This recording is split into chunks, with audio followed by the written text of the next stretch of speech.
We made it to Florida, and our first stop is to see the tallest waterfall in the state.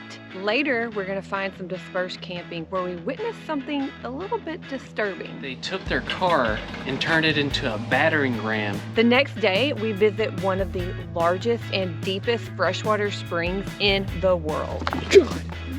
Don't do that to me. These squirrels are gonna be the death of me. I swear.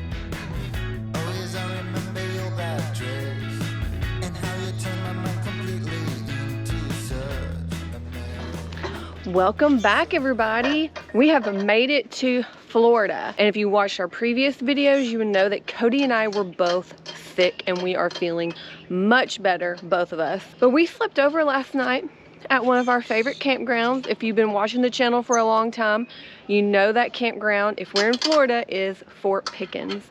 And we only stayed one night because it's a little chilly here. It has been in the low 40s, mid 60s here in Florida, where we are in the Panhandle. So we didn't get any beach time in. As cold as it might be here, surprisingly, this campground is booked. This is the last electrical site available. Kelly and I came here last December. Half of this campground was empty, more than half. There was probably, including us, 5 people in this campground, and that was in December before Christmas. So we were thinking, hey, it's gonna be easy to get a camp spot here. Had to get the last one with electrical. But if you don't want electricity, all the tent camping spots are available. We needed electricity because we're gonna try to do some dispersed camping in some national forest tonight and wanted to make sure everything was charged. I love coming here. I wish it was warmer. Oh my gosh, what I wouldn't give just to like stay here forever. This is literally my favorite place on the planet. I love this place.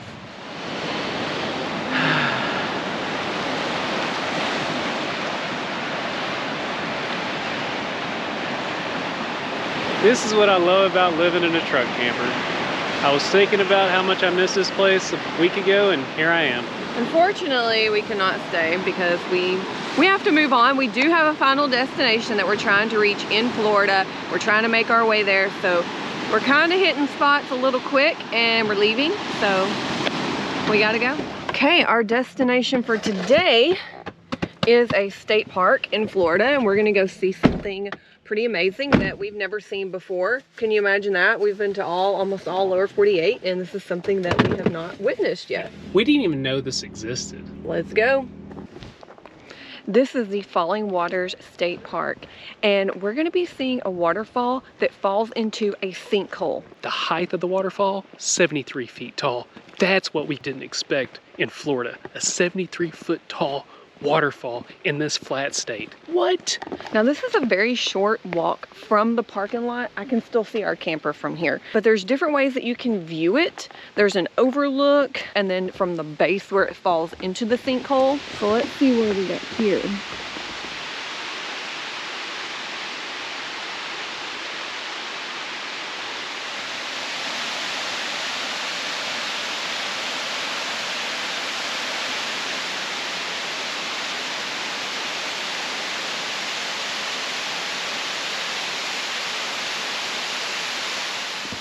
$73-foot waterfall. I still can't get past that. In Florida of all Well, that's places. because it goes into a sinkhole. But still, 73-foot tall. That's tall.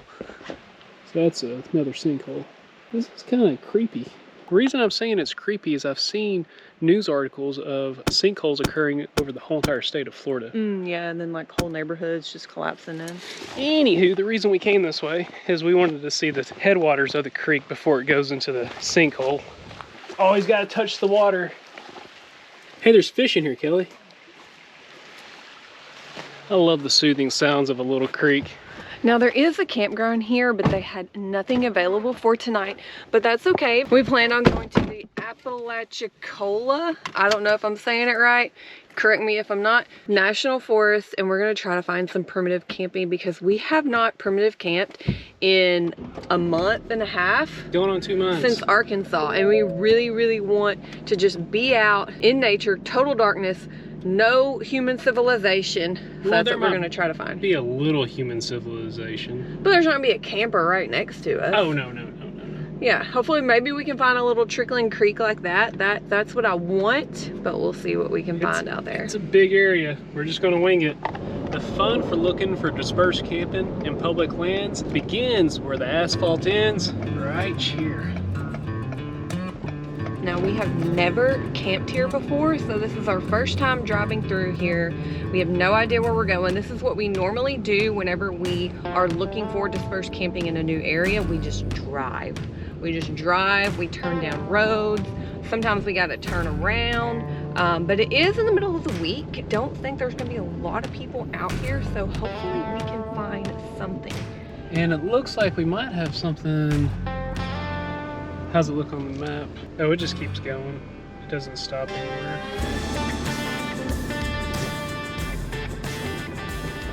This looks like a good possibility. And that helps out when you have phone service. You're able to see what is down the forest road without having to drive down the forest road. Kelly just noticed some mud holes on the map when she was looking down the road before we got here. Yeah. When you're driving around with your house on top of your truck, sometimes you don't want the stress or the headache of going through a mud hole or putting yourself in a sticky situation. That's not worth it. Not today anyways. I am not looking for a little bit of a stressful time.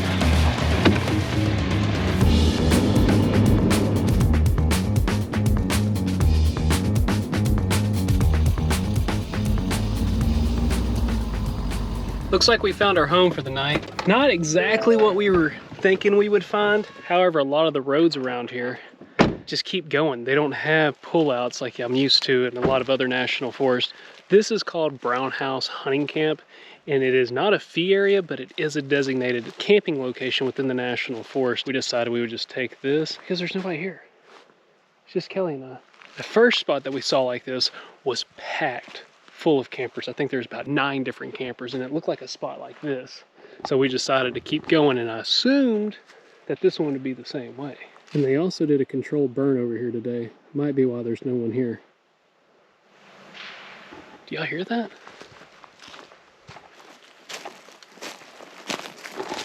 What the heck is this doing out here? They even sprayed it camo. By the way, this is a popular destination for hunting season. That might be who put this out here. I think I know what the sound is. I think it's wood popping, like in a campfire. Oh, that's exactly what it is. But it ain't wood, it's leaves. When we were pulling in, the fire crew was leaving. I don't know if they meant for this to keep going. Man, this is really agitating a whole bunch of bugs. They're all over me. Oh man, I know what that is. That's buffalo gnats. If y'all remember, a year and a half ago, Kelly was attacked by tons of these on the river. She had to get a steroid shot because she had such an allergic reaction to them. But I'm gonna assume that they kept that going because the creek is right here.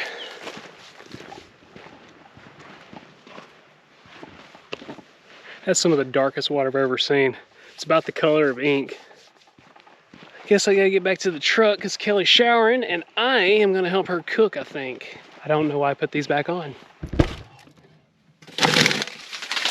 We are hungry, and tonight for dinner, I'm gonna make a shrimp scampi flatbread. Y'all know how much I love to help Kelly. So tonight I do my little shrimp deveining so she doesn't have to. But while he's doing that, I'm gonna be making our flatbread.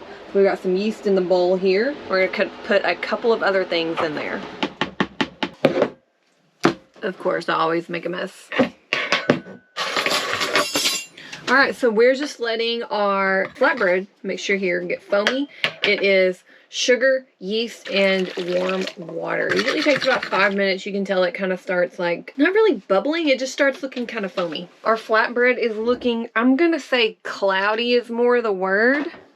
I just kind of stirred it a bit. So we're gonna add in some olive oil, some Celtic sea salt, and then we'll throw in our flour and just do enough to make a ball that it does not stick and it kind of rolls around the side of the bowl. That's when we know that our dough is ready to be rolled out and placed on a pan. So I doubled the recipe because last time I made the flatbread, Cody was still hungry afterwards. So we're gonna use this little pan here. This is what I normally use, and then we're going to use also the flat cast iron skillet. Our oven is heated up. We have 2 doughs that we're going to make. We're going to put the one in the pan in here first. We're gonna let it crisp up. It takes about 10 minutes. We'll pull it out and then we'll put the toppings on. And I'm gonna do the toppings right now. So we've got our new Fredericksburg cast iron. If you have not picked one of these up yet, it's made in Fredericksburg, Texas. And what sets this cast iron apart from original cast irons is that the inside is completely smooth. So right off the bat, you have no problem with anything sticking. We're gonna put some butter in this skillet to melt along with some olive oil. Now that our butter is melted, we are gonna add in some garlic, and I'm going to use a mincer. The shrimp scampi is garlic, butter, and broth, and so that is what we are doing here. We're just gonna toss this garlic around until it gets a little golden color, which shouldn't take long at all. And it's starting to turn. Next, we're gonna add in some broth.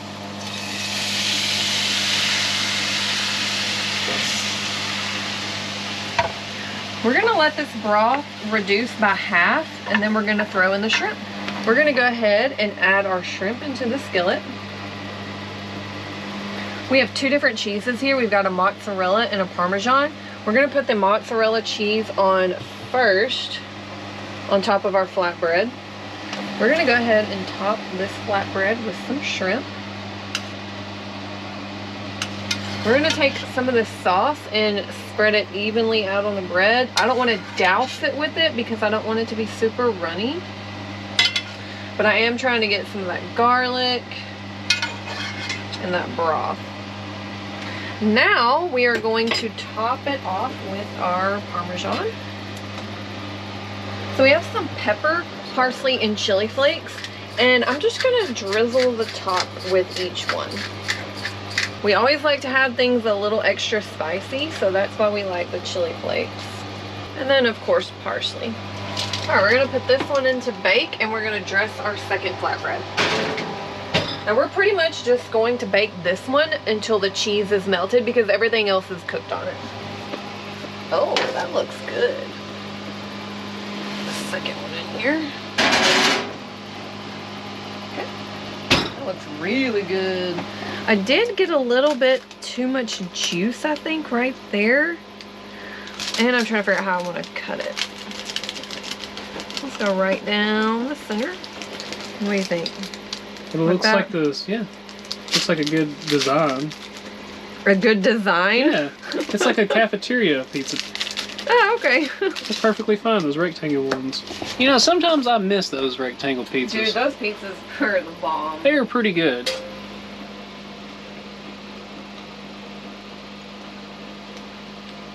Shut the front door, you're in the sales event. What? That's fantastic. I love that. This is one of the greatest things I've ever had. I can't wait to see how the other one turns out. Yeah. That other one, because it's on a cast iron, it's going to be pretty. Oh, there's the second one. Wow. That is so beautiful. I love this. This is my new favorite dish. We're going to finish enjoying this delicious pizza, and then we have to figure out what we're doing tomorrow because we have no idea. We definitely don't want to sit here all day. We want to go do something fun, so we've got to figure that out. I don't have a clue. My brain isn't even able to think of anything around here to do. We got a lot of work to do. Well, we didn't have the most peaceful sleep last night. Kelly woke me up about 12:20 in the morning. I was in a dead sleep, and we heard some of the weirdest sounds ever. And I'm not real sure what these people were thinking, but they took their car and turned it into a battering ram into the porta potties. I guess they're just moving them. Maybe they were drunk. I don't know. Oh, they were intoxicated, I'm sure. No one just does that sober. But that porta potty there was out by the road, and there's one over there out by the road. Makes you a little nervous because if they feel that comfortable doing that with their car, what else are they okay with hitting with their car? Yeah. That kind of behavior is just really bothers me. Like, that scares me. And if that tree hadn't have been there, they could have just kept going. And then they left. They didn't come back. But it made it to where I really couldn't sleep probably for the next hour or two maybe. All she kept asking me is, honey, what are we gonna do? I'm like, I don't know. It's 12 o'clock. I'll go back to bed. And actually, that's all I could do. I didn't know where else we would go. I wanted to go see if they broke it. Leave. I also couldn't see much last night. My window was fogged up.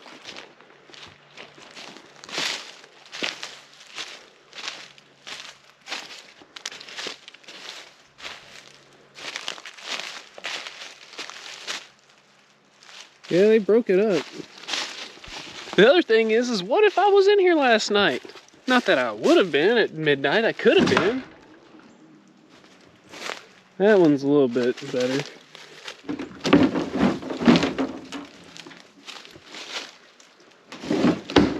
It was a small vehicle. Honestly, it looked like a little sedan. And right here is where the porta potties were. Or were they over there? I don't quite understand what goes through people's minds like that, but they're out there. They are. Are they jacked up? Yeah, one's got a big old Kincaid side cracked. It just makes you uneasy. Like, I don't even get afraid of wild animals like that. Like, that is just makes you uneasy. Wild animals are the last thing on my mind. Yeah. Especially when I was in a tent. That's the other thing. What if we were in our tent last night over in that area where they just ran over our tent assuming someone's not in the tent? Yeah. Or not even care? It's just scary. It really is. We fear people more on a day-to-day basis, interactions with people, than we do with mountain lions, bears. Matter of fact, I look forward to having interactions with wildlife. Right? I get excited. I don't get excited about interactions like that. What do you make this morning, Angel? I'm gonna make my baked oats. I kind of wore Cody out with this breakfast dish, and now he's like, you know what? You can make it again. I'm over it. It's all done. I think it's done. Looks good. And that is the white chocolate that is melted that's coming up. So that's going to be tasty.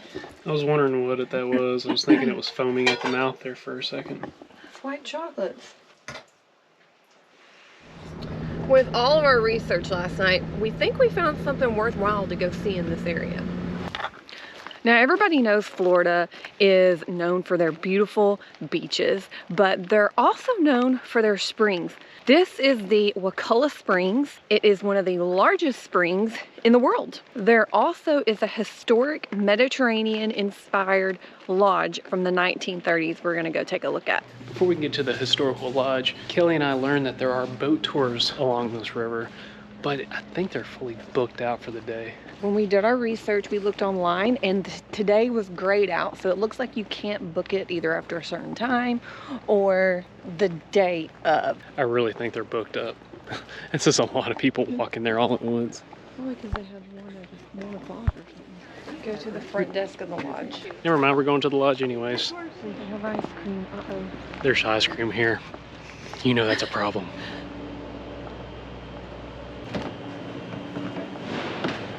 Look at the ceiling. Oh wow, that's beautiful. Well, we're lucky. They actually had something available. Yeah, 4:30 boat tour, so we get to do that. We're gonna go in here and check this out. Are you getting ice cream? I'm getting a root beer float. Could I have a root beer float, please? Yeah. Thank you. You're welcome. That's what I'm talking about. I haven't had a root beer float in like 3 years. There are some hiking trails around here, but you have to have ice cream before you go on a hike. It's so important. It's imperative. That's good. Hey, thank y'all. You're welcome. Apparently this is the location of the filming of the movie Creature of the Black Lagoon. I've never watched the movie though. It's playing right now. Oh, it is? Okay, I guess we can watch it.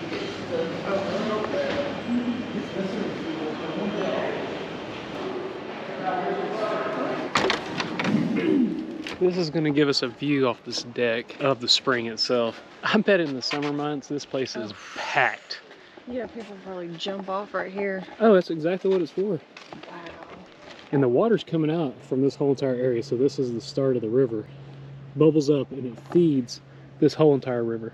A completely intact mastodon was found in the base of this spring, and it's been collected and taken to a museum in Tallahassee, Florida, perfectly preserved. We got a few hours to burn before our faithful voyage along the river, and we're gonna hike some trails around here. There are champion trees on this trail, or I don't really know where they're located, but I did read that there's champion trees on here. And if you don't know what a champion tree is, it's usually the largest tree in the state for a certain species. So if you got a bald knob cypress, you might have the champion tree if it's the largest one. So also around this park are a couple of sinkholes, and they are normally filled up with the spring water around right now. Oh, that is clear. That's gorgeous. That has a blue tint to it.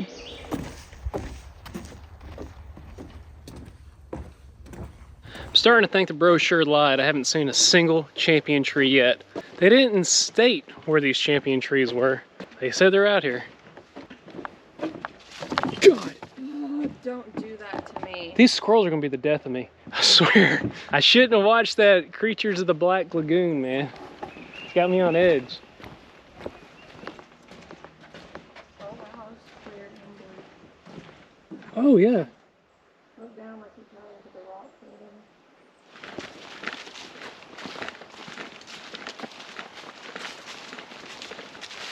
Well, we did the loop and we didn't see any champion trees or alligators.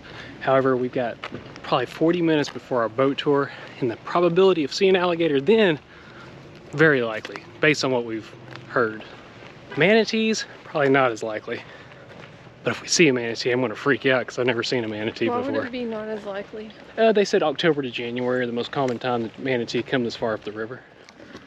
Cloud cover's moving in and it's getting a wee bit nippy. So we had to put on some warmer clothes, or at least I did. I couldn't be in shorts and chacos anymore. What I want to see more than manatees, more than alligators, is the creature of the Black Lagoon. If I don't see this, I'm going to be completely upset, and I'm going to give them a 1-star rating on this tour. Nice. Nice. Checking in? Yeah. Is that a replica? That's a replica. That's the real bone? Yeah. Can I touch it? Yeah, go ahead. People touch it all the time. That's a real bone. Those mastodons were, they had to have been big. Okay, they're getting their 5-star review. That just needs to be placed out in the water. Yeah. Unfortunately, we will not see any manatee. I just overheard that you want to take a morning tour if you want to see the manatee. This time of day, they're more upriver, downriver. They're not in this area. Wakulla Springs produces 150,000 to 600,000 gallons of water per minute. Well, the first thing I want to do is welcome you guys to Wakulla Springs and thank you all for being here. This river speaks for itself pretty well most days. The hardest part of my job is often just remembering to shut up once in a while, given it a chance to do so. There's a lot of stuff I want to show you and tell you about. Out on the left, summer ducks. And some are not. I'm so sorry. We're getting the bad ones out of the way right up front. Keep your eyes peeled at the tops of the trees. You've been seeing a lot of osprey lately. They're nesting. We've been seeing some bald eagles intermittently as well.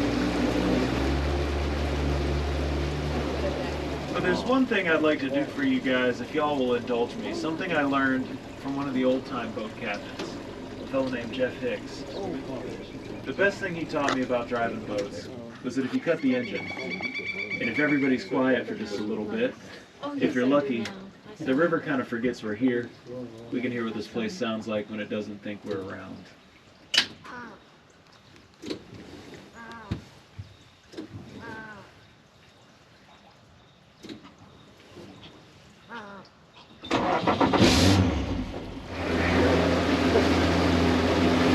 Alright, gator portion of the tour begins here. On the left-hand side, 250 million years of evolution brought you this critter. Hardly changed in the last 80 million years because they haven't needed to. They're a miracle of engineering. They can hold their breath up to 2 hours. Fully submerged, their heart rate drops to about 1 beat a minute and go up to 6 months without eating. Anything you've ever heard of a Shaolin monk being able to do, alligators can do it too.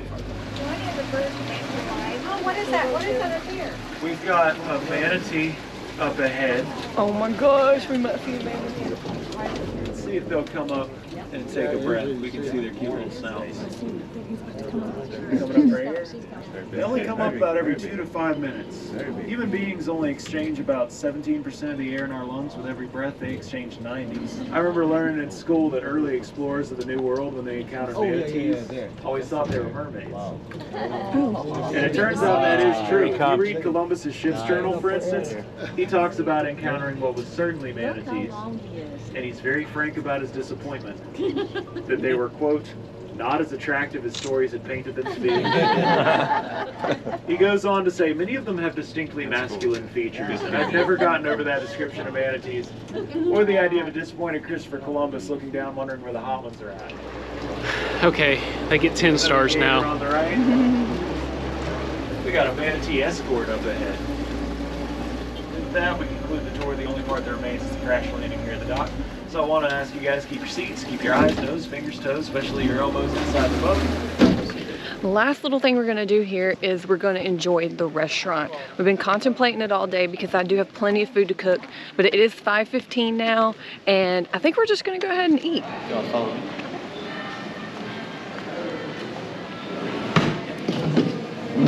What's so interesting about sitting here right now is I am getting the feeling of how it must have been when they filmed those movies here, because from what we've been told, nothing has changed. This place is exactly the same. Show me, and I'm over here. Look. I got the fried catfish, and it comes with hush puppies and a remoulade sauce. And Cody got a hamburger. That's about it. Pretty simple. And that's all we have for you this time. But we'll catch you on the other. See ya.